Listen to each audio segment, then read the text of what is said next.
Muy buenas tardes, maestros y maestras. Sean ustedes bienvenidos a esta sesión, a esta maravillosa sesión de Macmillan Education. Y para comenzar, maestros, bueno, pues el tema de hoy, que es el enfoque del recurso sociocognitivo, pensamiento matemático en el nuevo marco curricular común de la educación media superior, pues tendremos la fortuna de estar con el autor precisamente de este libro de pensamiento matemático de la serie ECOS. Y pues bienvenidos maestros y maestras, les compartimos este breve video y enseguida continuaremos. Un nuevo mundo es posible gracias a ti. Han sido tiempos de transformación. Juntos hemos logrado innovar, inspirar e impulsar la educación. Contigo hacemos la diferencia y tejemos lazos que unen fuerzas para seguir formando pensamientos y facilitar el acceso al conocimiento. Somos parte importante de esta cadena, brindando acompañamiento a la comunidad educativa, con la experiencia y solidez que nos representan. Gracias por compartir nuestra pasión, por impulsar el aprendizaje en cada rincón del mundo. Contigo construimos el futuro gracias al compromiso con el que llevas a cabo esta gran misión. Con cada página se abre un sueño, un nuevo horizonte, una nueva historia. Se renueva la curiosidad y la imaginación. Contigo vemos el mundo diferente. Vencemos desafíos, cuidamos el planeta. Contigo dejamos huella. Porque los sueños se cumplen. Contigo es posible.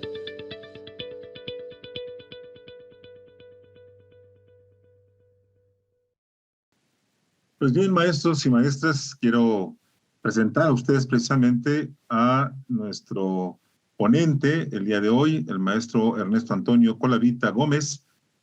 El maestro tiene licenciatura de Física en la Facultad de Ciencias de la Universidad Nacional Autónoma de México.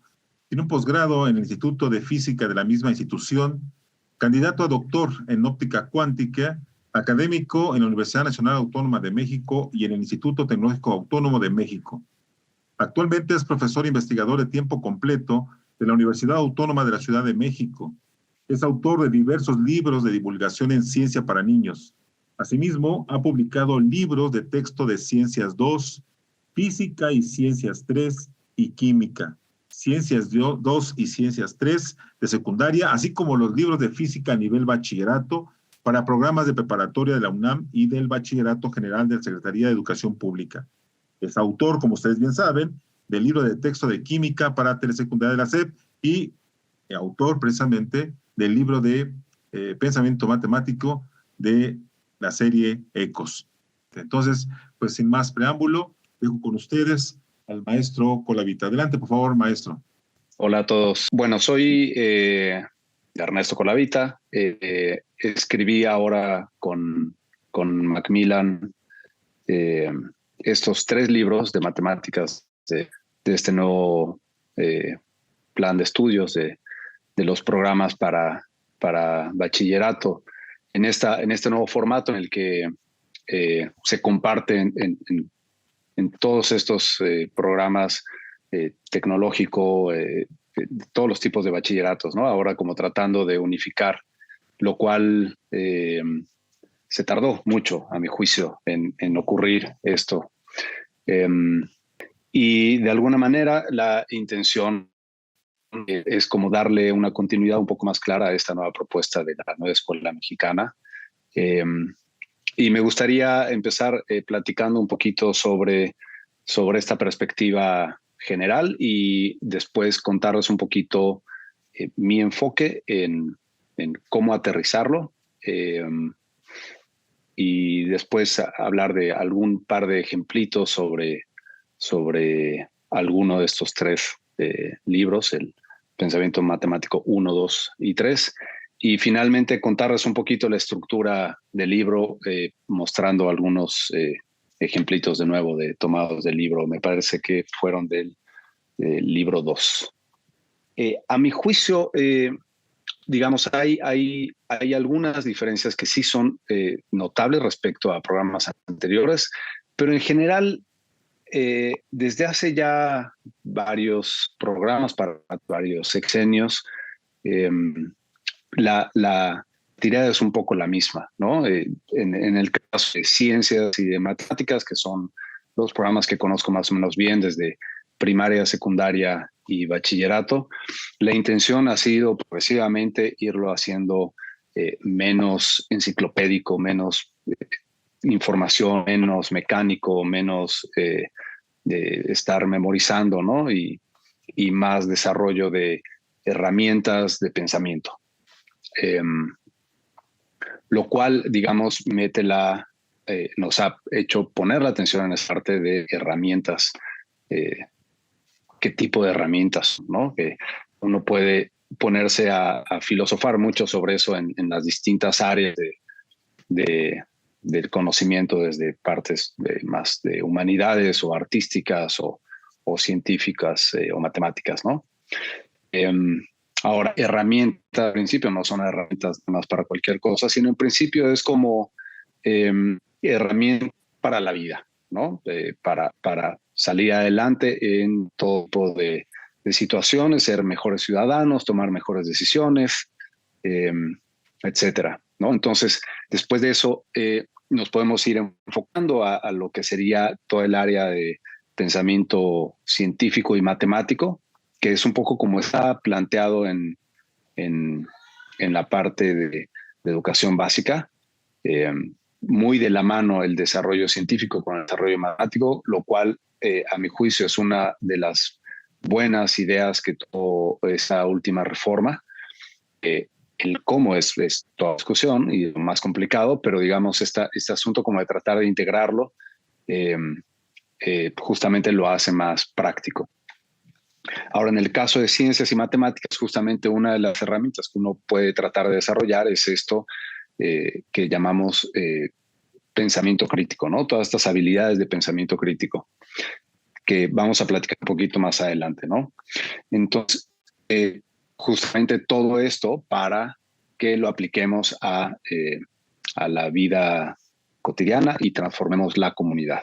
Entonces, en los fundamentos, justo se busca como relacionar todas las áreas, hacer mucho trabajo transversal. Si hablamos de matemáticas, tratar de vincularlo con el resto de las áreas, de las materias, como para darles, encontrar como estos vínculos que permitan aplicarlo y darle sentido a cada una de los estudiantes.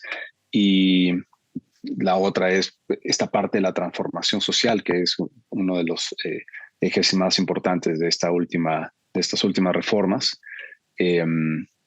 Y finalmente, en el caso de la educación media superior, que es por lo que estamos hablando acá ahora y de lo que van los libros, justamente tenemos un marco curricular común que finalmente tenemos por lo menos esta parte de aprendizajes mínimos y ordenado y pensado como para que sea aplicable a un montón de nuevos, de los diferentes programas, ¿no? Y enfoques que se da en cada uno de estos sistemas diferentes. Siguiente, por favor. Entonces, hablando como de objetivos un poco más específicos, ya tratando de bajar un poco más al aula, de qué vamos a hablar nosotros en esta materia y cómo es la intención de hacerlo, que digamos es justo de los cambios que ha venido pasando en los últimos años, es justo tratar de hablar de los cómo, más que de los qué, es darle más importancia a los cómo. Y acá hablamos de aprendizaje activo, lo que significa no el estudiante pasivo viendo al pizarrón y escuchando un monólogo del profesor, sino estar todo el tiempo participando, trabajando, que hay un montón de formas de hacerlo, ¿no? No solo se trata de que pregunten e intercambien opiniones con el profesor o los compañeros, o no solo se trata de que estén resolviendo problemas en el papel y en el escritorio, sino hay un montón de formas de hacerlo. Y de eso también vamos a platicar un poquito más adelante en cuanto a la propuesta que tenemos nosotros para lograr eso, que uno de los aspectos fundamentales, igual conocido de hace mucho tiempo, pero que es el cómo hacerlo es siempre lo más complicado, ¿no? el que el estudiante participe activamente y esté vinculado con lo que está estudiando. En el caso de los niños, por ejemplo, es muy claro, si usan las manos, si tienen algo interactivo, fichitas, lo que sea, hace que estén involucrados con el aprendizaje, y eso marca una diferencia enorme en cuanto a la capacidad o la posibilidad de aprovechar el conocimiento que tienen a la mano en las actividades que están haciendo. En el caso de estudiantes ya entre 15 y 17, 18 años, que es el caso de nivel de bachillerato, no necesariamente se trata de hablar de fichitas, sino ya es algo involucramiento mental activo, podríamos decirle, ¿no? Es estar metidos en el problema, pero aún así, digamos, compitiendo con todo lo que uno tiene hoy en día, como tener redes sociales, un montón de imágenes, como mucho dinamismo, ¿no? Y todo es como muy impactante, y competir con un libro, con una clase, con un discurso, con un problema es bien complicado. Entonces la idea es eso, como irle buscando y encontrando la forma de vincularlos con algo que les interese. Distintas más adelante vamos a ver cómo, ¿no? Bueno, finalmente, para no quedar mucho aquí, ¿no? Que todo esto en principio ya seguramente lo conocen bastante bien, todo lo que tiene que ver con el programa. Y entonces el reforzamiento de contenidos claves es hablar exactamente qué aspectos de matemáticas y cómo se vinculan con algunas áreas, que es lo que viene en el programa. Y el desarrollo de habilidades transversales, habilidades que resolver problemas, ser creativos, vincularlo con otros aspectos, que sea personal, y el desarrollo de habilidades de pensamiento crítico, etc. Siguiente, por favor. Entonces vamos a plantearnos un poquito preguntas que me parece la siguiente, otra más, que me parece que pueden ser un poquito más importantes para nosotros ahora, que es más interesante. Bueno, entonces, nuestro enfoque, ¿cómo tratamos de lograr eso? Entonces, a partir de, digamos, de la clase, cuando he escrito el libro, en general, desde hace muchos años que vengo trabajando como autor o como desarrollando materiales didácticos, tanto a nivel universitario como incluso desde preescolar y primaria hasta esto. El ejercicio que yo hago cuando lo escribo es pensarme en el aula con los niños o los chavos o los estudiantes más grandes trabajando ahí. Entonces, ¿cómo es que un texto que yo escriba pueda, digamos, leerlo el docente y adaptarlo a las distintas circunstancias o a las preferencias, incluso facilidades o gustos del docente y de los estudiantes, como para que sea útil? Entonces, una de las primeras cosas es, digamos, de las cosas inmediatas es, uno quisiera que sea algo que le interese al estudiante. Entonces, lo primero pudiera ser, pues, poner ejemplos todo el tiempo que tengan que ver con otras áreas y que no sean puras matemáticas, y que no todo sea compré 200 bananas y cuánto me sobró, ¿no? Sino que esté vinculado con el arte, con los deportes, con cuestiones de ciencias sociales, con humanidades. Entonces, tratar de que el abanico de problemas esté vinculado con todos estos problemas, y eso da la oportunidad además de compartir información interesante sobre cada uno de ellos. Entonces, de esa manera podemos, digamos, tratar de interesar a quien no le interesan las matemáticas, ¿no? Entonces, por un lado, interesarlo, y por otro lado, mostrarle que las matemáticas tienen muchísimas más aplicaciones que simplemente para el ingeniero, ¿no? O matemático. Entonces, un poco mi idea es pensar en gente a la que no le gustan las matemáticas, cómo puedo hacer para que lea el problema y por lo menos trate de involucrarse un poquito, ¿no? Entonces trato de pensar en gustos de todo tipo, gente que no va a ser matemático ni ingeniero, sino que puede ser una enfermera, un médico o médica o etcétera, ¿no?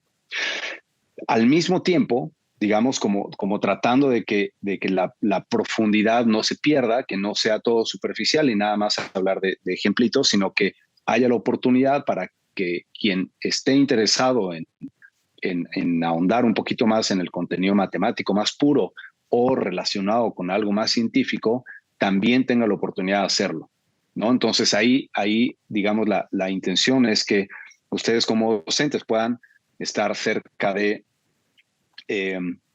puedan tomar la decisión de, a partir del grupo o de equipos o de cómo sea que trabajen, puedan ir más profundo o más superficial en función de cómo estén, ¿no? Bueno, espero no estar dando más detalles de los necesarios en esta parte. Pero bueno, entonces viene la siguiente, ¿no? Uno lo que quiere es motivar a un estudiante a que estudie matemáticas, que probablemente es de las materias más difíciles como docente, me parece a mí. Porque sobre todo a la edad que llegan a bachillerato, uno ya se topa, y seguramente ustedes tendrán mucho mejor experiencia que yo en esto, con un montón de estudiantes que dicen, odio las matemáticas. Y es bien complicado tratar de enseñarle algo a alguien que cree que odia, porque en el fondo yo creo que no lo odia, sino que más bien lo desconoce. Y se vuelve, sobre todo cuando han tenido experiencias de algo muy mecanizado, que les cuesta mucho trabajo y que no le ve ningún sentido, surge la pregunta que aparece aquí, que es ¿para qué estudiamos matemáticas? Y a mí me gusta pensar tengo 2 hijos, uno de ellos ahora está en tercero de secundaria y recuerdo estudiando en algún momento matemáticas con él el año pasado, que era de ecuaciones de segundo grado. Y era resolver con la fórmula general, y me decía, ¿para qué estudio esto? ¿Cuándo lo voy a usar de nuevo en mi vida? Y la respuesta es bastante contundente, y es como tratar de no engañarnos a nosotros mismos tampoco, ¿no? Es probable que nunca más en la vida, ¿no? La mayoría de la gente, después de que pasa a segundo de secundaria, tercero de secundaria, no vuelve a usar nunca más, no vuelve a resolver una ecuación de segundo grado nunca más, la mayoría, y no lo necesita. Entonces, la pregunta es legítima y es muy válida. ¿Para qué estudiamos matemáticas? ¿Para qué estudiamos esto? Y es muy interesante, y me gustaría que lo pensaran ustedes y después se quedaran con esto y pudieran platicarlo después con sus colegas, con amigos, con familia, con sus estudiantes incluso, hacer esta pregunta: ¿por qué estudiamos matemáticas? Matemáticas es probablemente, junto con español, de las únicas materias que llevamos desde preescolar hasta el último año. Es preescolar, primaria, secundaria, bachillerato, 12 años estudiando matemáticas. Y en el fondo es difícil responder la pregunta ¿por qué estudiamos matemáticas? Para mí lo más grave en realidad es que los estudiantes justo tengan que estudiarlo y nunca nadie les pueda responder a esa pregunta. Es importante para pasar la materia, y fíjense que yo he hecho este ejercicio, por eso les proponía que lo piden y lo hagan ustedes después con otra gente. Y la mayoría de la gente no especializada, no necesariamente docentes, que se han hecho esta pregunta profesionalmente, ¿no? Pero en general, la gente responde pues, para si voy al supermercado y que me den el cambio bien, o para... Digo, básicamente, de todas las respuestas que nos dan, la mayoría se resuelven con aritmética básica. Entonces, si fuera cierto que para eso son las matemáticas y para eso nos sirven las matemáticas de manera generalizada, digamos, para que la escuela nos lo enseñe a todos, pues en principio con primaria es suficiente. Podríamos estudiar matemáticas en primaria, y solo quien quiere estudiar alguna ingeniería, alguna ciencia, algo más especializado, que estudie más matemáticas, que estudie álgebra. Entonces, pero eso no sucede. Entonces, ¿por qué estudiamos matemáticas? ¿Por qué estudiamos álgebra? ¿Por qué estudiamos geometría analítica? ¿Por qué llegamos a estudiar cálculo incluso, ¿no? Que son los temas de estos 3 semestres. ¿Por qué estudiar probabilidad y estadística? Y la respuesta está en realidad que para poder resolver una ecuación de segundo grado, esa es la respuesta que yo le di a mi hijo, para poder resolver una ecuación de segundo grado, uno tiene que echar a andar un montón de procesos de razonamiento, tiene que aprender a pensar de una manera distinta. Entonces, en realidad no es relevante que sepamos o no cómo resolver una ecuación de segundo grado. Lo que es relevante es lo que tuve que echar a andar en mi cabeza para poder resolverlo. Y esa habilidad, que es algo intangible, es casi visible, es muy difícil de observar en muchos sentidos, los voy a poder usar para un montón de cosas en la vida, que no, nuevamente, es algo que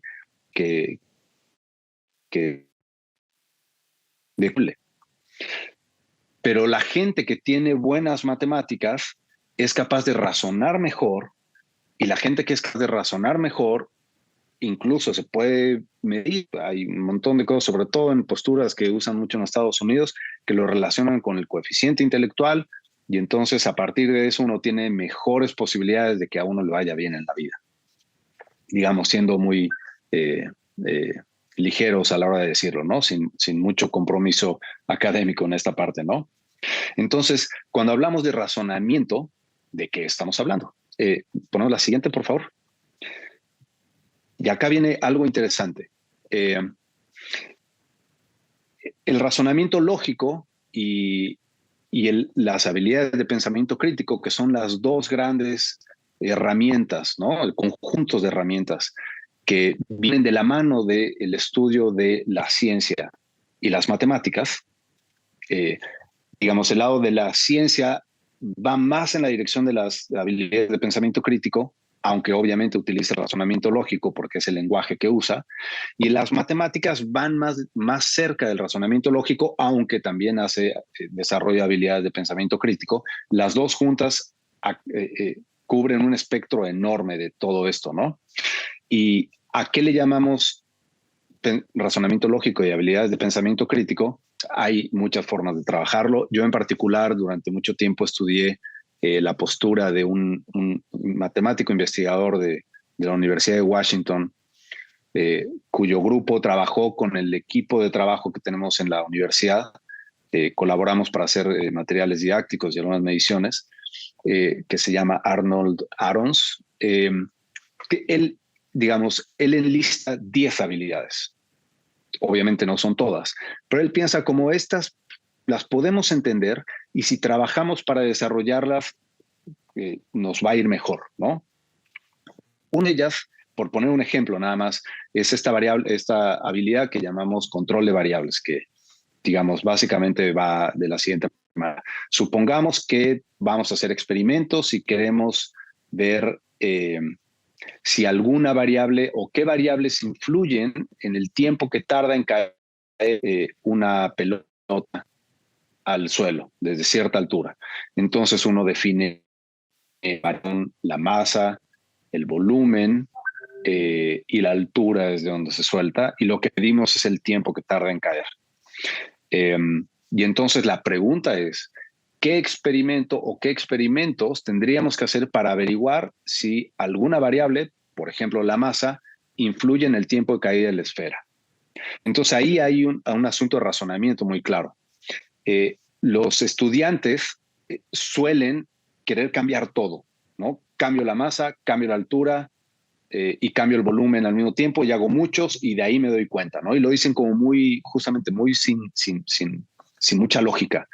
Cuando al final uno lo estudia, es simplemente tengo que dejar todo quieto, controlando las variables. Entonces, misma altura, mismo volumen, y lo único que cambio es la masa. Y eso lo hago porque entonces, si el tiempo de caída es diferente, el único responsable puede ser la masa, porque tanto la altura como el volumen se mantienen constantes. Esta es una habilidad de pensamiento que se puede trabajar, y una manera adecuada de trabajarla no es diciendo, sino con actividades de indagación guiada o alguna cosa así. Pero este es un ejemplo de uno. Además de esta habilidad, digamos que de nuevo es, ¿qué experimento tengo que hacer? La pregunta no es si influye o no la masa, ¿no? Sino qué experimento tengo que hacer, y como podemos hacer un montón más, ¿no? Y como estas habilidades hay otras más, ¿no? Ponemos la siguiente. Razonamiento inductivo, razonamiento deductivo, razonamiento hipotético deductivo, aplicación de ejemplos y contraejemplos dando una premisa, ¿no? Entonces, ¿qué significa razonamiento inductivo? Hago una observación que se repite muchas veces, ¿no? Tengo identificar patrones, digamos, y a partir de eso hacer una regla general. Entonces, poder hacerlo y hacerlo correcto, de manera correcta, es una habilidad importantísima. Generalizar, hacer una regla general y verificar cuándo es válida, cuándo no es válida, ¿no? Por ejemplo, si encuentro un contraejemplo, entonces me doy cuenta que la regla general ya no funciona. O al revés, tengo una regla general y poder aplicarla a un caso particular.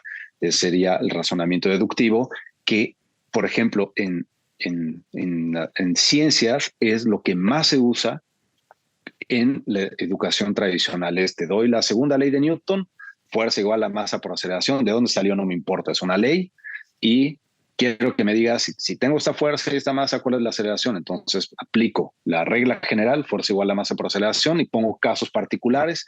Eso es razonamiento deductivo, que es muy importante que nos den una regla y saber aplicarla para casos particulares, pero no puede ser la única, ¿no? Tenemos que saber de dónde viene esa regla general y generalmente se construyen a partir de razonamientos inductivos. Después, otro importantísimo, el razonamiento hipotético deductivo. Supongo algo cierto y veo cuáles serían las consecuencias lógicas de eso. Que un ejemplo muy bonito de esto es cuando se estudia caída libre de los cuerpos, el razonamiento de Galileo, no se lo recuerdan, que estaba, digamos, para tratar de echar abajo la teoría o la hipótesis de Aristóteles de que mientras más pesado o mayor sea la masa de un objeto, más rápido cae. Él supone que es verdadero eso y llega a una contradicción. Entonces dice, si tengo uno ligero y uno pesado, si fuera cierto el razonamiento de Aristóteles, el pesado cae antes. Entonces, si yo lo pongo el pesado arriba del ligero, caería un poco más lento porque el ligero lo frena, pero al mismo tiempo lo podría pensar como un solo objeto más pesado, entonces tendría que caer más rápido. Entonces llega una contradicción, suponiendo lo de Aristóteles correcto, llega una contradicción lógica, lo cual hace que la hipótesis sea incorrecta. Entonces, ese tipo de razonamiento, bueno, en ese caso es muy científico, pero eso se aplica en la vida en general, ¿no? Tiene un montón de aplicaciones. Bueno, como esto nos podríamos quedar aquí mucho tiempo, pero sigamos adelante. Yo quisiera entrar en algo más del razonamiento lógico matemático. Bueno, entonces me gustaría, vamos a poner un ejemplito de lo que es este tipo de razonamiento lógico y por qué resulta importantísimo estudiar matemáticas. Entonces voy a poner un problemita. Este es un experimento muy viejo de ciencias cognitivas, ahora se llama, ¿no? Supongamos que somos inspectores de algún negocio, de algún bar, ¿no? Donde sabemos que ningún menor de edad puede tomar bebidas alcohólicas. Entonces vamos al mostrador y le pedimos al cantinero que nos diga la edad y la bebida de cada uno de los comensales. Entonces hay 4 comensales y el cantinero nos muestra 4 tarjetas. De un lado de la tarjeta viene la edad y del otro lado de la tarjeta viene la bebida. ¿Ok? Entonces pone las 4, que son las que aparecen en la pantalla. Una dice 21 años, cerveza, 16 años, naranjada. Del otro lado tendrá una bebida o una edad, o una bebida o una edad, ¿no? Entonces la pregunta es, ¿qué carta o cartas necesitamos voltear para verificar si se cumple la condición de que ningún menor tome bebidas alcohólicas? Entonces, les voy a dar 10 segundos para que lo piensen y si pueden apúntenlo por ahí, qué cartas son las que voltearíamos y ahorita lo platicamos. 10 segunditos.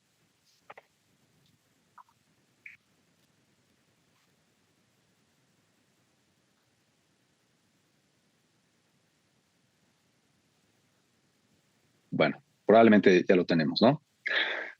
Entonces, a ver, lo vamos a discutir una por una, ¿no? La carta que dice 21 años. La pregunta es, ¿nos interesa saber qué está bebiendo la persona 21 años? En realidad no nos importa porque podría beber bebida con alcohol o bebida sin alcohol y es perfectamente legal. Entonces, esa carta no es necesario voltearla. La carta que dice cerveza. ¿Nos importaría saber qué edad tiene quien toma la cerveza? Sí nos importa, porque si es menor de edad, entonces tenemos que hacer una infracción. Por lo tanto, sí tenemos que voltearla. La siguiente tarjeta, 16 años. ¿Nos importa qué está tomando el menor de edad? Sí nos importa, porque si está tomando una bebida alcohólica, entonces no se está cumpliendo la regla. Entonces también la tenemos que voltear. Tenemos que voltear la tarjeta que dice naranjada. Como no es una bebida alcohólica, podría tomarla o mayor de edad o menor de edad. Entonces tampoco nos importaría, ¿no? Entonces, ¿cuáles son que tenemos que voltear? Cerveza, 16 años. Este tema es de razonamiento, pero al mismo tiempo, como está dentro de un contexto muy conocido, la resolvemos mentalmente de una manera bastante rápida, es muy ágil. Seguramente la mayoría de ustedes la contestó rápido. Entonces es bastante rápido y bastante ágil. Y estamos muy acostumbrados a pensar así, dentro de un contexto. Dentro de un contexto somos buenos. Ahora, déjenme cambiar un poquito el problema. ¿Podemos poner la siguiente lámina, por favor? Ahora vamos a cambiar. Lo voy a hacer completamente abstracto. Ahora no hay un contexto. Tengo tarjetas y las tarjetas tienen de un lado un número y del otro lado tienen una letra. De un lado un número, del otro lado la letra. Ahora, la condición que queremos verificar si se cumple o no es que detrás de un número par hay una vocal. Esa es la afirmación. Detrás de cada número par hay una vocal. ¿Ok? Entonces, tómense 10 segundos y apunten ahí cuál de las cuatro o cuáles de las cuatro son necesarias voltear para verificar si se cumple o no que detrás de un número par hay una vocal. 10 segunditos.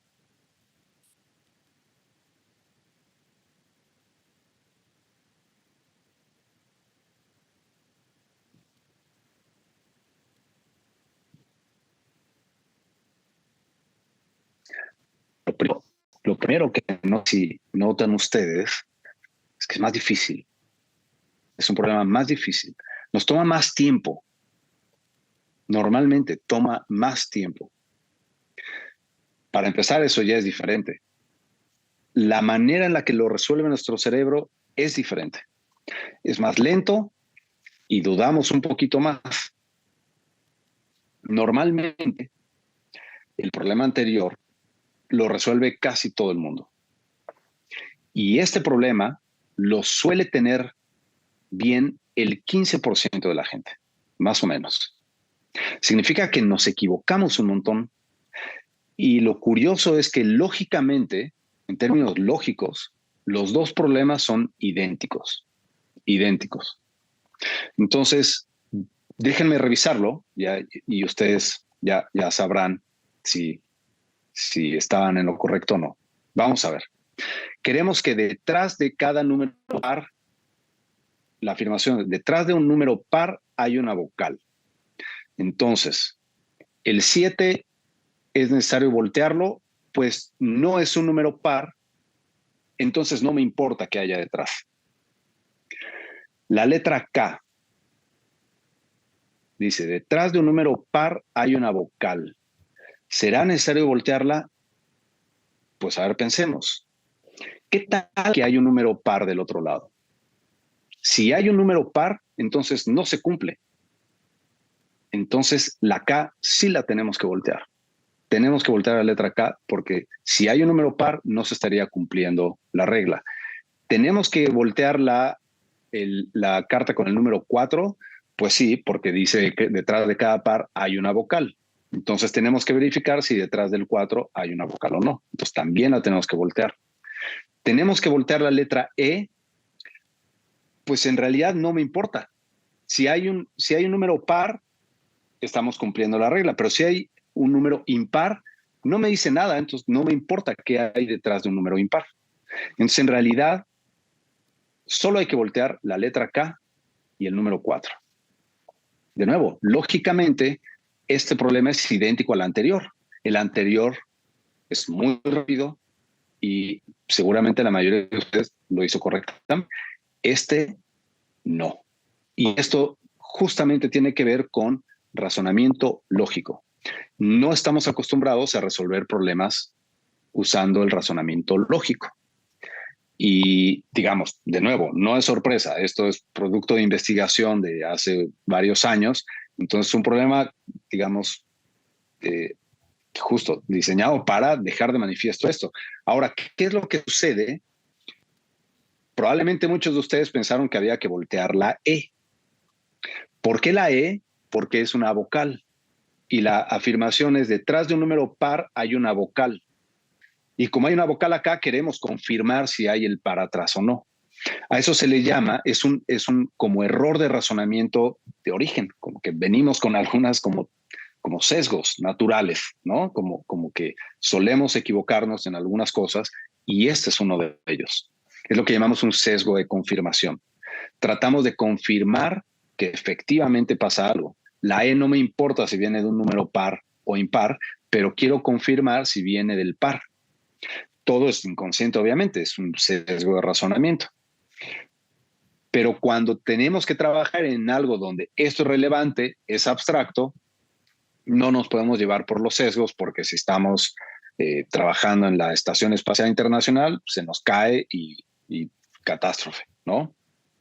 Entonces, bueno, este es un ejemplito de por qué es importante desarrollar y trabajar y acostumbrarnos a darle a el razonamiento lógico. Ahora, vamos a ver un poquito más y vamos a ir acercándonos a la forma en la que tratamos de hacer esto en el libro. Pasamos a la siguiente lámina, por favor. Entonces, bueno, hablando de los sesgos, hay un montón de sesgos cuando pensamos y digamos, la manera de combatirlos es con el pensamiento lógico y el pensamiento crítico. Hay una forma en la que me gusta a mí definir lo que es la ciencia, incluyendo las matemáticas. La ciencia se puede dividir en tres: la tecnología que crea, el conocimiento que ha generado, que es como los libros y las cosas que nos rodean. Pero la más importante para mí, lo que la distingue, es el método, el cómo lo hace, la forma de pensar, que es esto lo que va de la mano del pensamiento crítico. Y más allá de definirlo con todas estas habilidades de las que les hablé hace un rato, a mí me gusta pensarlo como es el conjunto de reglas o de herramientas que me permiten a mí darme cuenta si yo me estoy equivocando. Es para autoevaluarme todo el tiempo. Yo puedo creer que algo es correcto, pero tengo que tener herramientas para ver si me estoy equivocando. Entonces hay como un aspecto de humildad en el trabajo científico. Tengo que ponerme a prueba todo el tiempo a mí mismo. Y este asunto de la comunidad, y uno manda el artículo y lo revisan los pares en el mundo y al final te dicen estuvo mal, estuvo bien, o alguien replica tu experimento y dice estuviste mal, estuviste bien, me salió lo mismo. Todo eso es parte del mismo ejercicio, es ponerme a prueba a mí mismo para evitar sesgos. Esta es una de las grandes motivaciones para mí y de lo más importante de por qué todos tenemos que estudiar ciencia y matemáticas. Tenemos que estar acostumbrados a evaluarnos a nosotros mismos y darnos cuenta cuando nosotros tenemos un sesgo que nos hace ir por el lugar equivocado. Entonces, déjenme poner otro jueguito rápido. Este está un poquito más simple, pero también, de nuevo, muestra sesgos que solemos tener. Entonces, el jueguito es como sigue. Les voy a dar una secuencia de 3 números. 2, 4 y 6. ¿Ok? Esta terna de 2, 4 y 6 está construida con una regla que yo tengo en mente. Yo tengo una regla y esa regla la utilicé para construir esta terna. Con esa misma regla puedo construir muchas ternas de números. El chiste es un juego, ¿no? Digamos, ahora es muy complicado que lo hagamos por la forma de hacerlo y por la distancia, etcétera, pero es un lindo juego para que ustedes también, si quieren, después lo apliquen a sus alumnos o a quien quieran. Yo tengo la regla en mente y entonces el juego va de la siguiente manera. Si ustedes para averiguar y adivinar cuál es la regla que tengo en mente yo, me pueden proponer ternas y yo les puedo responder si cumple la regla o no cumple la regla. Y me pueden decir tantas ternas como quieran y yo les diré si cumple, no cumple. Nada más. Hasta que ustedes estén tranquilos, digan, la regla es tal. Entonces, 2, 4, 6, sí cumple la regla. ¿Qué suele pasar? Les voy a adelantar lo que suele pasar, ¿no? Si quieren, piensen en alguna regla o en algunas ternas de números que ustedes preguntarían, pero fíjense en esto. Lo que suele pasar es, quien está del otro lado piensa, pues va de 2 en 2. Entonces preguntan, por ejemplo, 8, 10, 12. ¿Cumple la regla? Sí, sí cumple la regla. 4, 6, 8, sí cumple la regla. 12, 14, 16, sí cumple la regla. 22, 24, 26, sí cumple la regla. Y entonces se convencen y me dicen, son números de 2 en 2. Digo el primero y el segundo 2 más y el tercero 2 más. Y no, esa no es la regla. Entonces la regla, digamos, puede ser lo que quieran que cumpla, ¿no? En particular, la regla que yo tengo en mente, que es la que suelo usar cuando aplico este jueguito, es números simplemente en orden ascendente. Entonces, cualquier terna de números en orden ascendente cumple la regla.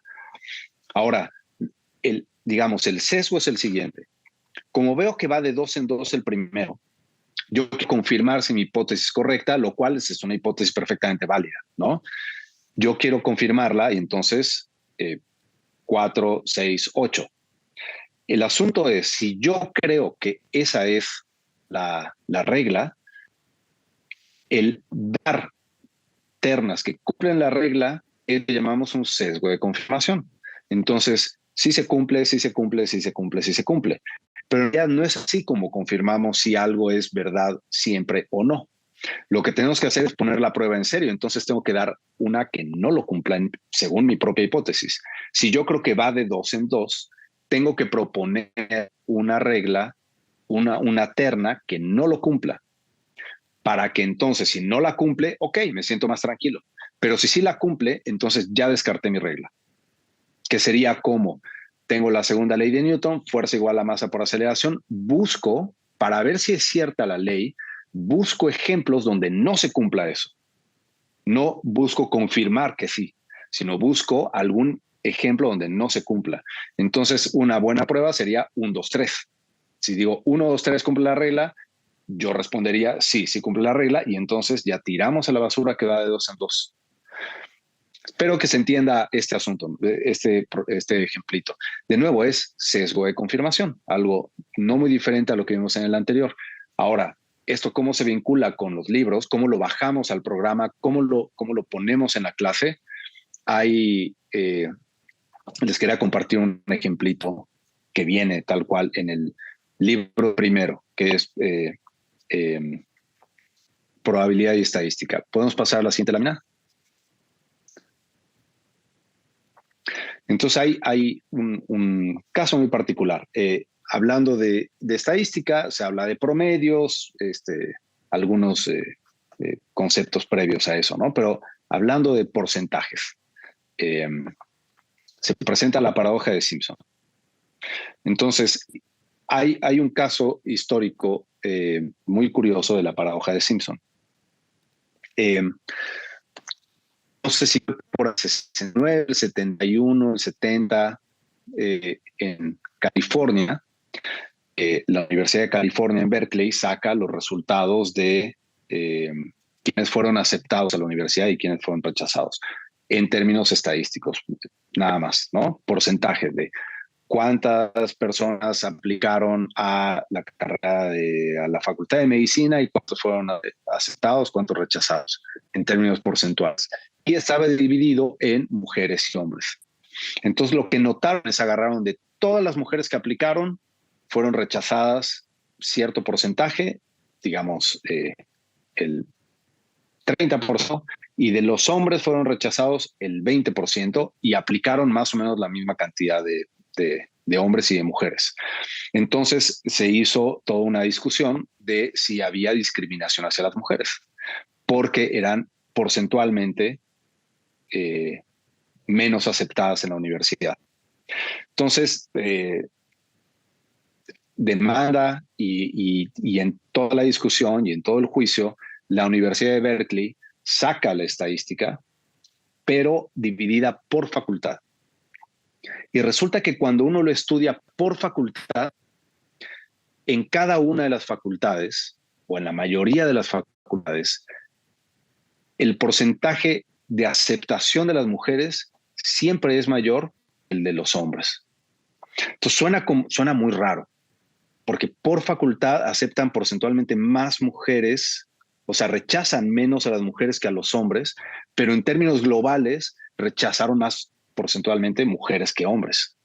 Y suena como paradójico, justamente. Y bueno, es ejemplo de la paradoja de Simpson. Entonces, esto es un sesgo, de nuevo, es un sesgo.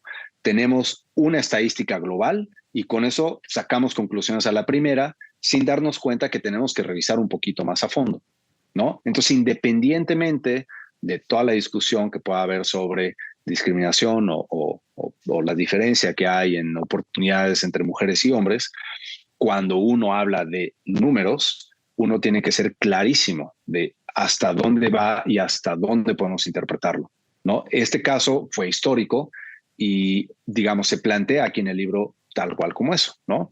Entonces, aquí viene un ejemplo simplificado en el texto, no sé si lo alcancen a ver. Del lado izquierdo, mujeres, del lado derecho, hombres, y dos carreras, medicina e ingeniería. ¿Cuántos solicitaron de cada uno? Para medicina, mujeres y hombres, son 1.500, y viene el porcentaje de aceptación, que es 22%, y de menos solicitantes de hombres, que son 949, el 21% fueron aceptados. En el caso de ingeniería, mucho más hombres aplicaban ingeniería y aún así porcentualmente solo aceptaban el 43% y 44% las mujeres.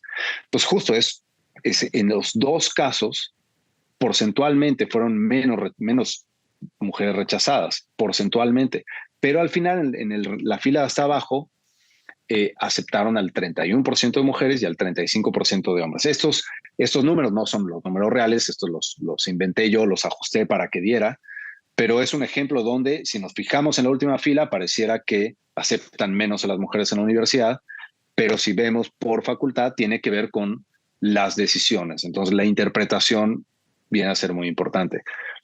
Es las mujeres, la mayoría de las mujeres prefiere carreras que tienen menos cupo. Y eso es ese es como el análisis que hizo Berkeley en ese momento. Las mujeres van sobre carreras que tienen poco espacio, la mayoría, aún así probablemente gastan más. En cambio, los hombres, la mayoría de los hombres, como en el ejemplo que puse aquí, que está más exagerado, va a carreras que tienen un montón de cupo. En mi ejemplo es ingeniería. Entonces ahí, pues muchos son aceptados, aunque porcentualmente sean menos, son muchos hombres. Entonces, para el porcentaje final, aporta mucho más, ¿no? Como que impacta mucho más. Entonces, esto, de nuevo, en una discusión que tiene que ver con algo de ciencias sociales, vinculando con eso, después vienen como ejemplos de aplicación, como el que viene aquí abajo, que es un ejemplito, y más adelante en la siguiente página, que no está puesta aquí, pero viene otra actividad para que hagan ellos que tiene que ver con deporte. Entonces, estamos aplicando la misma idea de cómo profundizar un poquito más en el análisis a lo que no es porcentaje, ¿no? O sea, ni siquiera es matemáticamente muy complicado, pero dándonos cuenta que solemos tener sesgos y que tenemos que analizar las cosas de mejor manera. Bueno, entonces, digamos, este fue un ejemplito de cómo aterrizar a lo que tiene que ver con estos sesgos. En el caso del primer libro, que es Probabilidad y Estadística, hay muchas oportunidades de trabajar este tipo de sesgos que vienen dentro de un contexto y que son más de interpretación, por el tipo de contenido matemático, que es sobre todo estadística.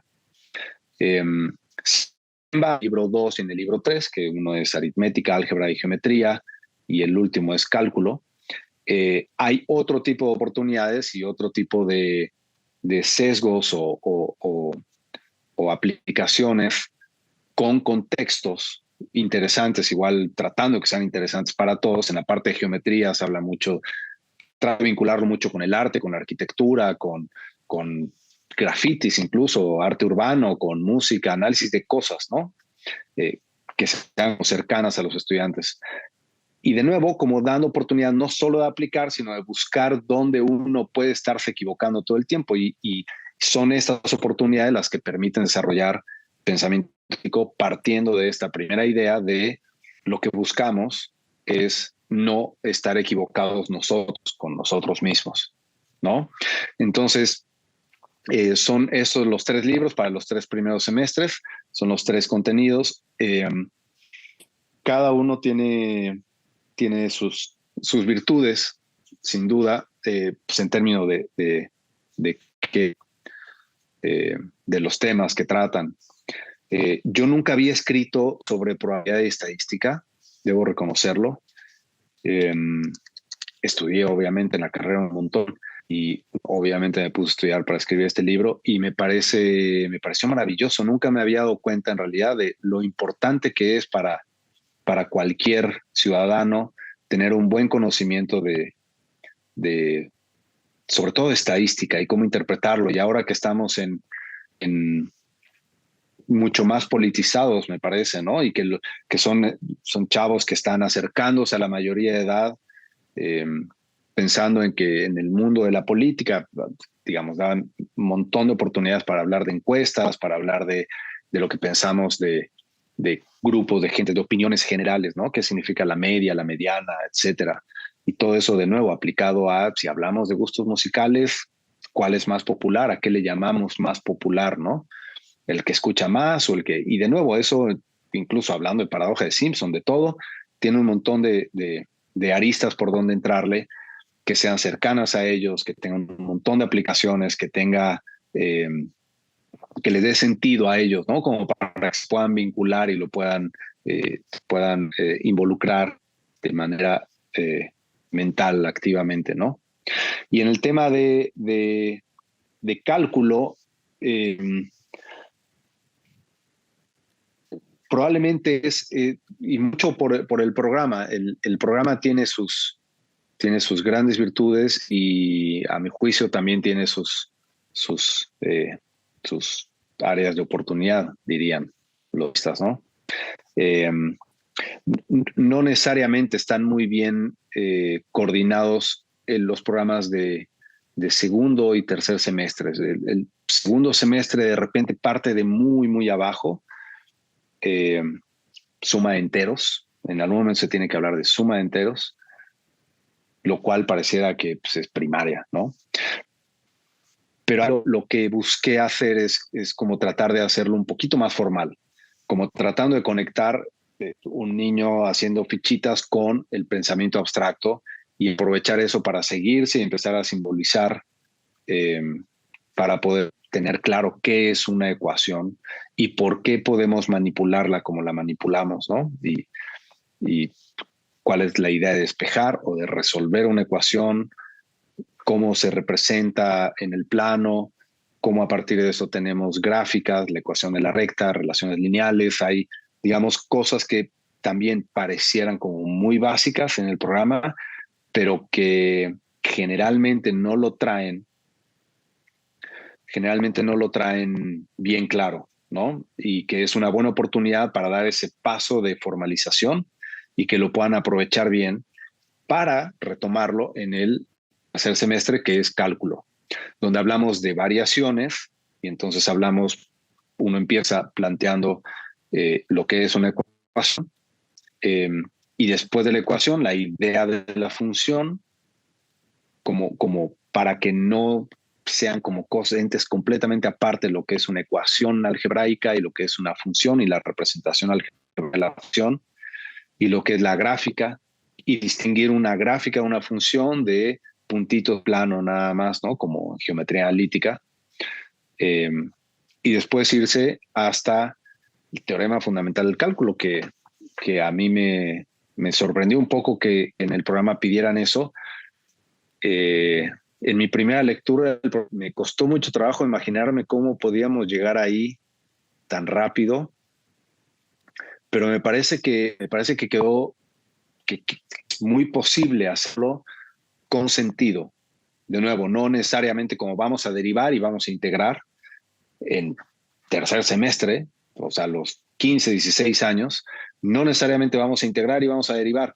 Por un lado, si queremos, podemos. Están las reglas de derivación, la idea de la antiderivada para un polinomio, etcétera, ¿no? Un seno, un coseno, un exponencial. Entonces hay una parte de razonamiento lógico que se echan y otra que vincula cada una de esas cosas con problemas de la vida real. Incluso el programa pide jugar un poco con la idea de lo que es una ecuación diferencial. Que de nuevo, yo cuando leí me pareció un poco descabellado, como si fuera ya demasiado lejano, pero ya entrándole y ya escribiéndolo, me parece que, de nuevo, estará en ustedes ver el grupo, el nivel que tiene el grupo, como para ver hasta dónde es posible discutir a qué se refiere la solución de una ecuación diferencial y pensar en la solución es una función. Estamos encontrando una función que si la derivamos me da la misma función, etcétera, ¿no? Y no necesariamente analizar la ecuación diferencial y cómo eso representa el problema que estamos modelando, pero crea una idea de por dónde va. Y al final, de nuevo, dependiendo del grupo, se puede poner una ecuación que ya resolvieron, que ya se vio en ejemplos y que simplemente tienen que aterrizarla y bajarla y ponerle los numeritos, entendiendo el contexto, todo el tiempo es vinculándolo con el contexto. Y por otro lado, si hay un grupo que avance bien y sea bueno y estén bien preparados, poder plantearles que desarrollen un poquito más una sola ecuación, ¿no? Bueno, ese es como el abanico del semestre y medio que escribimos y no sé cómo vamos de tiempo. Lo siguiente sería más o menos mostrarle cómo es la estructura de nuestra propuesta. Si quieres pasamos a la siguiente. Que bueno, este es el pensamiento matemático 1 y el 2. El 3 está en el horno, me parece, ahorita.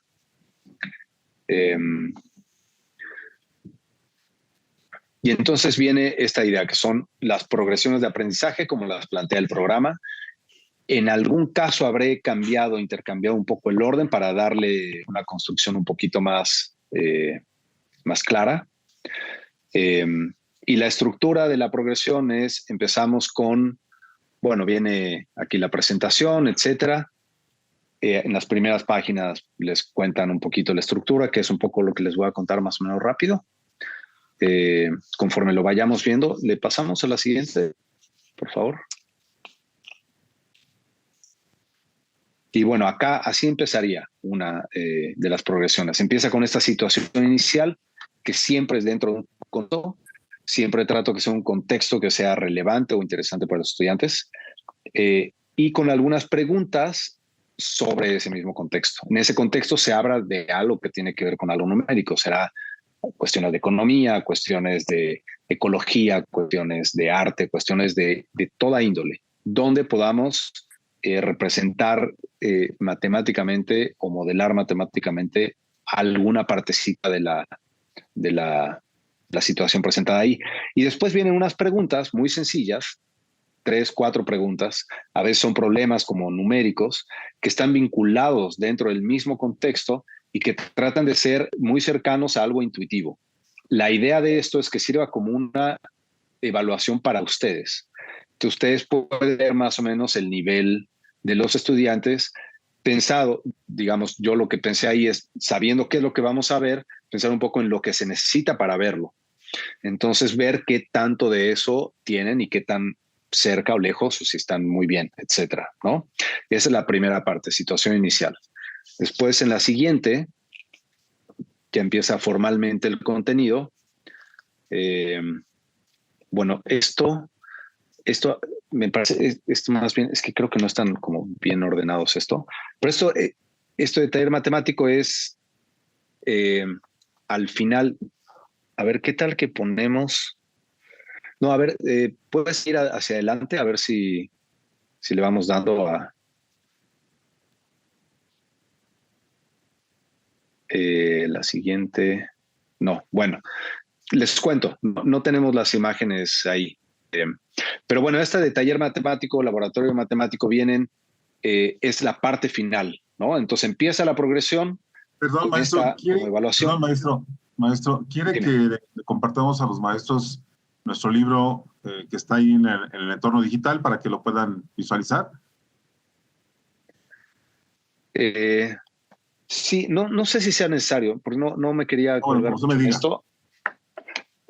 No, yo les platico más o menos la estructura, Ok. ¿no? No es muy complicado, es más allá de lo visual.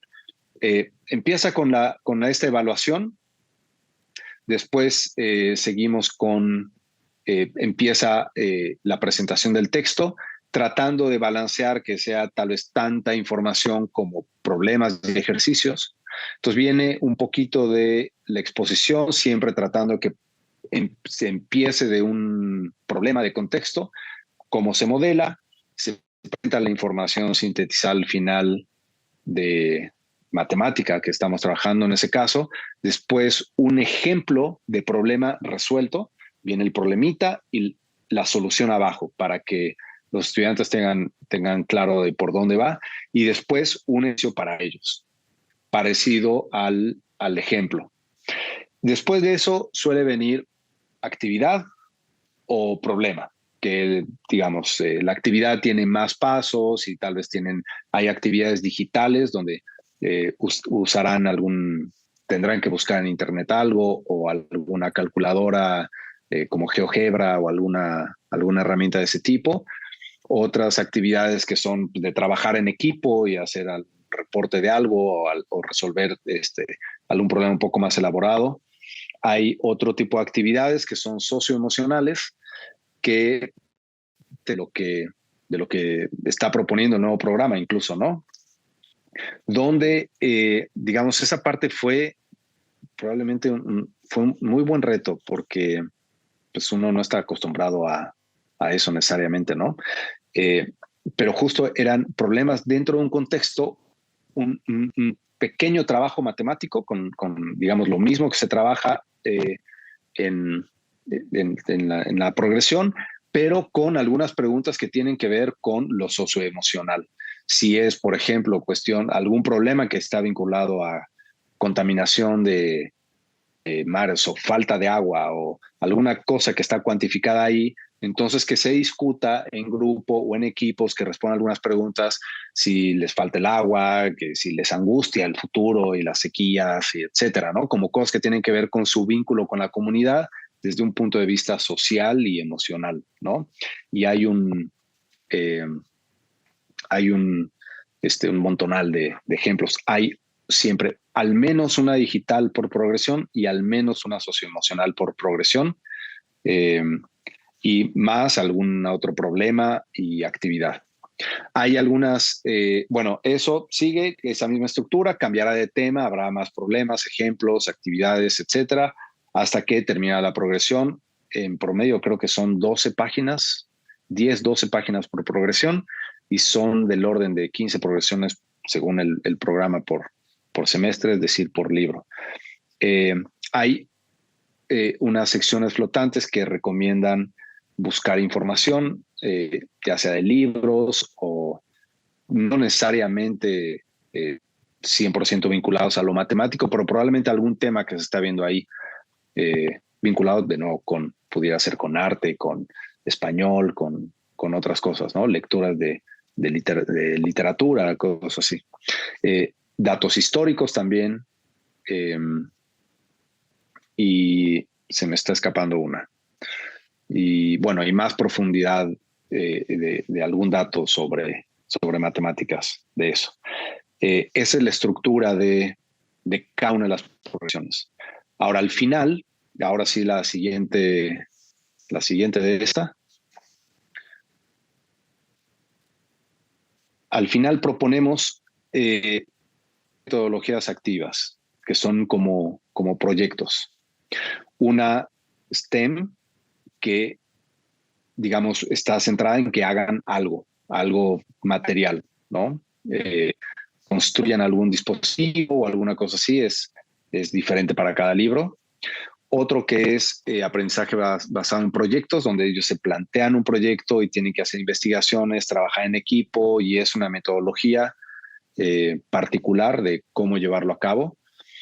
Y el otro que es aprendizaje basado en... No alcanzo a ver ahí, pero ¿cómo era? Aquí tengo el libro, perdón, un segundo. En problemas, ¿no? Entonces, es un problema... No un problema de libro, sino como un problema comunitario. Entonces hay un problema y hay que resolver un problema como de falta de agua en la escuela o cosas como de ese tipo, ¿no? Y entonces, ¿cómo hacerlo? Ahora, cada una de estas tres metodologías, el chiste es trabajar uno de los objetivos de desarrollo sostenible de la Agenda 2030 de la UNESCO, que son cuidado al agua, pobreza cero, etcétera, ¿no? Entonces está como muy vinculado con eso para beneficio de la comunidad y de la comunidad, ya sea la ciudad o la población o la colonia o la escuela o incluso la familia, ¿no? O el grupo de la escuela, nada más. Que bueno, esto se puede trabajar al final del semestre, lo pueden ir trabajando paralelamente, y está pensado para que el trabajo sea no necesariamente, o sea, no puramente matemático, pero que sí haya un soporte matemático en el desarrollo del proyecto, ya sea el informe, el análisis y solución que ponga el problema, o la construcción del dispositivo que se les plantea y se les propone aquí. Y bueno, no sé cómo estamos de tiempo, si será momento de preguntas, no sé si me quedé corto, me quedé largo o... Estamos a muy buen tiempo, maestro, y pues agradeciendo siempre que esta plática, que esta charla con el titular el autor de este libro de pensamiento matemático, pues la aprovechemos, maestros, maestras. Entonces, pues estamos ya con el chat abierto.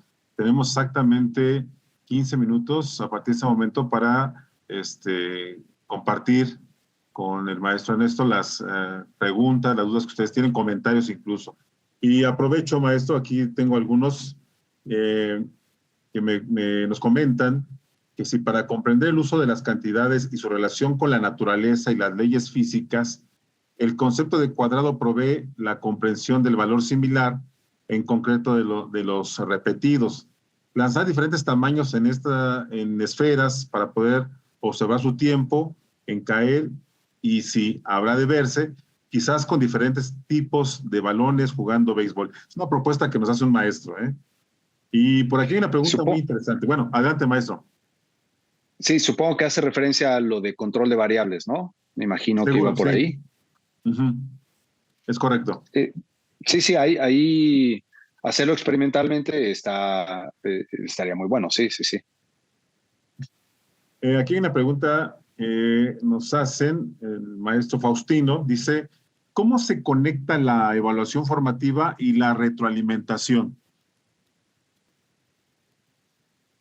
Pues digamos, depende cómo suelan trabajarlo, ¿no?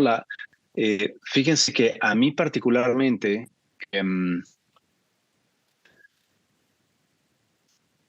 la evaluación formativa, en esta misma idea, ¿no? de la ciencia como el conjunto de herramientas para verificar si estoy en lo correcto o estoy equivocado. La evaluación formativa y la autoevaluación tendría que ser transversal y ser constante todo el tiempo. Y ese es el juego de retroalimentación, digamos. Yo siempre lo pienso y siempre lo planteo como una cosa, como una actividad que está presente todo el tiempo. Entonces, digamos, si uno pone una evaluación formativa, pensemos que pudiera ser una evaluación formativa por progresión, o si uno piensa en voy a hacer 3 exámenes, 3 evaluaciones a lo largo del semestre.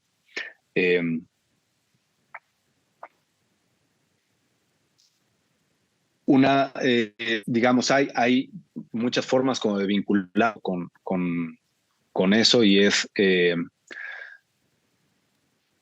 resolverlo varias veces, ¿no? Y buscar, digamos, la segunda resolución es apoyarse en equipos o en el mismo libro o digamos, encontrar una metodología medianamente autónoma del estudiante con la guía del docente para que esté acostumbrado a verificar en dónde pudo haberse equivocado y termine por hacerlo de manera correcta. Siendo una evaluación formativa, si es estrictamente formativa, es decir, si no necesariamente afecta en la calificación, en la nota, que muchas veces es lo que más preocupa a los estudiantes, o incluso aunque lo afecte, depende del criterio de cada quien, ¿no? Yo pienso que entonces uno puede tratar de poner incluso la calificación después de que haya esta autoevaluación o segunda aplicación, segunda revisión de sus propias respuestas. Entonces, como tratar de hacerlo de 2 vueltas, ¿no? Hago algo solo, sin saber, ¿no? Tengo esta evaluación formativa, si es un examen formal, por ejemplo, lo hago, lo resuelvo, y después en clase o en casa o con alguna propuesta del docente, tengo el mecanismo para yo verificar si estoy bien o no. Y entonces tengo una segunda oportunidad para resolverlo correctamente. En la vida en general uno funciona así, en el trabajo, en investigaciones, etcétera. Uno trabaja, no todo es un examen a la primera, ¿no? Entonces el hábito de hacer la evaluación formativa y yo mismo calificarme ya con todas las herramientas que tenga y ver si estoy bien o no, ese sería para mí el proceso cerrado al final. Entonces, me permito equivocarme siempre y cuando sea capaz de corregirme. No sé si me desvíe mucho. Eso, bueno, hasta ahí. Espero haber respondido la pregunta. Te agradezco mucho, maestro. Fíjate, por aquí el maestro Miguel Ángel nos dice, en otras palabras, ¿los exámenes seguirán bajo la misma estructura de Ceneval que evalúa propiamente contenidos? Híjole, esa parte más institucional, la verdad es que yo no lo sé. Eso no lo sé. Lo que sí creo es que difícilmente cambian esa parte, que es pareciera como mucho más, la parte institucionalizada siempre es lo más lento en cambiar. Pero la verdad es que no me aventuro a definir nada. Sí, la verdad es que no lo sé. Le agradezco, maestro. Aquí el maestro Johnny Pérez, a ver si podemos contestar esta pregunta, maestro. Dice, cuando iniciaron su proyecto de creación de libros de texto de matemáticas alineados con los requisitos de la NEM, dice, ¿cuándo iniciaron su proyecto de creación de libros de texto de matemáticas alineados con los requisitos de la NEM, de la Nueva Escuela Mexicana? Y acá pregunta, ¿cómo se el proceso? Sí, supongo que es la misma, ¿no? Y dice, ¿cómo se da el proceso de aprobación de las autoridades educativas? ¿Hay intercambio de información o debate en relación con los contenidos propuestos? Pues a ver, en el caso de estos libros, pues bueno, la SEP hace el desarrollo en su área de desarrollo curricular, hace los programas y los publica. Eventualmente los publica, y en el momento que son públicos, en ese momento uno puede empezar a trabajar con ellos. Aunque hay preliminares y no es seguro, ¿no? Y dan algunas ideas de por dónde van trabajando, en general es hasta que hay algo oficial que uno puede empezar a trabajar en serio. lo cual siempre históricamente ha sido bien complicado con la SEP, ¿no? Uno tiene muy poco tiempo para trabajar eso. Yo tengo trabajando, escribiendo libros de texto como 15 años, más o menos, poco más, como 18 años, y históricamente siempre hay muy poquito tiempo. La forma de trabajar de la SEP, bueno, para mí personalmente siempre ha sido un misterio. Entonces estos libros en particular fueron una locura. Que además, digo, yo personalmente me gusta trabajar a la hora de escribirlo. Y entonces me encierro, me pongo a estudiar, me pongo a escribir, y esto fue un poquito más de un año para escribir los 3 libros. Fue un montón de trabajo, pero a mí me encanta, me apasiona muchísimo. Yo igual tengo muchos espacios de discusión en la universidad y con colegas y con gente de la editorial, que es gente muy preparada. La verdad, a mí me sorprende muchísimo el nivel y la entrega que tienen, y el conocimiento y experiencia, etcétera, ¿no? Que ellos conocen técnicamente todo esto un montón. Y es un trabajo de mucha colaboración con el editor, con los editores y revisores técnicos. Yo qué sé, es un trabajal. Eso sí, es un súper trabajal. Pero bueno, por ahí va. Espero haber respondido la pregunta. Muy bien, maestro, pues me parece que ya no tenemos preguntas en el chat. Y maestros, bueno, nos queda todo un poquito de tiempo. Sin embargo, bueno, pues queremos, antes de ir cerrando, agradecer pues el favor de su atención. De verdad que nos da mucho gusto que la asistencia haya sido bastante nutrida. Tenemos algo así como 110 personas en la sala. Ya están saliendo, obviamente, porque ya son las 6 de la tarde. Y también agradecerle, maestro Ernesto, por aquí hablaba un maestro, nos decía, valoro mucho su honestidad en las respuestas. Y por ahí nos preguntaba la maestra Laura, y esto nos corresponde responder a nosotros, que cómo pueden accesar a conocer los materiales de la serie Ecos. Y bueno, en estos momentos voy a tener al final unas distintas formas de hacerlo. Sí, maestra Melissa, ahorita le preguntamos al maestro Ernesto. Entonces, al final voy a compartir con ustedes la forma de ingresar a las redes sociales para que puedan conocer esos materiales, incluso esta sesión que ustedes hoy presenciaron estará ya grabada en video en YouTube, en Facebook, entonces podrán ustedes tener ese acceso. Antes de retirarnos, maestro, me están aquí preguntando, la maestra Carmen dice, ¿las planeaciones se estructuran en base a las progresiones de los planes educativos, integrando un proyecto de desarrollo durante todo el semestre? No lo sé, la verdad es que no lo sé. Lo del proyecto, no sé, digamos, en términos de la planeación con la institución, no sé cómo lo hacen. Lo de la planeación, creo que sí es basado en las progresiones. Definitivamente, digamos, sí, que me lo permite, le contesto a la maestra Carmen. Sí, en efecto, sí. Maestra Carmen, las planeaciones están diseñadas de acuerdo a las progresiones de aprendizaje que están en el programa, plan de estudios, y los 3 proyectos de los que hablaba su momento el maestro Ernesto, que tienen 3 metodologías distintas, que es aprendizaje basado en problemas, aprendizaje basado en proyectos y aprendizaje por indagación con enfoque STEM, son elegidos a su criterio. Incluso en la planeación, pues se les propone a ustedes o se les sugiere que se utilice una de las 3 metodologías, uno de los 3 proyectos, pero yo creo que aquí es muy diseñado con base en el contexto en el que ustedes estén situados, ¿no? Entonces, esos 3 proyectos usted los puede elegir de acuerdo a las necesidades propias de aprendizaje de sus estudiantes. Y bueno, el que por categoría se elige regularmente es el de aprendizaje por indagación con enfoque STEM, debido a que pues, pensamiento matemático. Pero sí, maestra, reitero, las planeaciones están de acuerdo a las progresiones de aprendizaje del nuevo modelo educativo.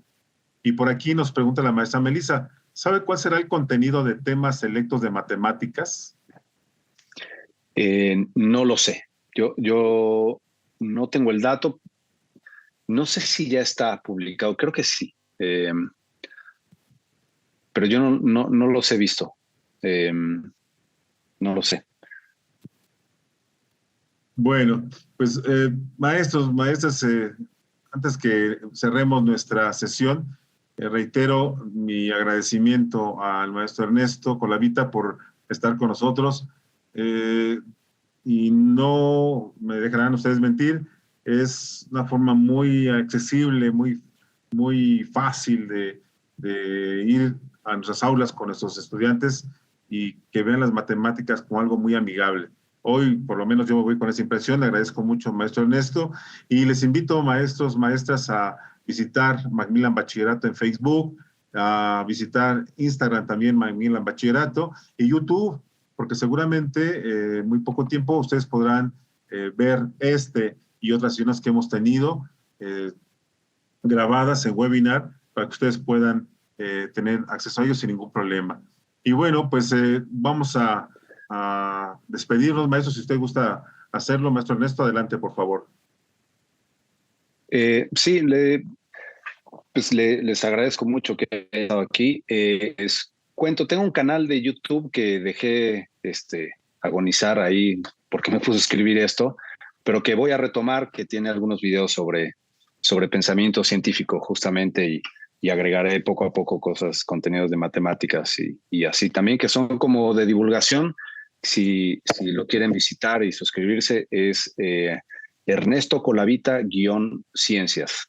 Así es el canal de YouTube. Y tengo una página de Facebook que también tengo medio abandonada, pero voy a empezar a retomar también, donde publico algunas cosas a veces, que igualmente es Ernesto Colavita-Ciencias, por si les interesa. Y les agradezco mucho y les deseo lo mejor. Y cualquier cosa, ahí me pueden encontrar si tienen alguna pregunta, duda o inquietud. Ojalá estemos en contacto en el futuro. Chao Muy a bien. todos.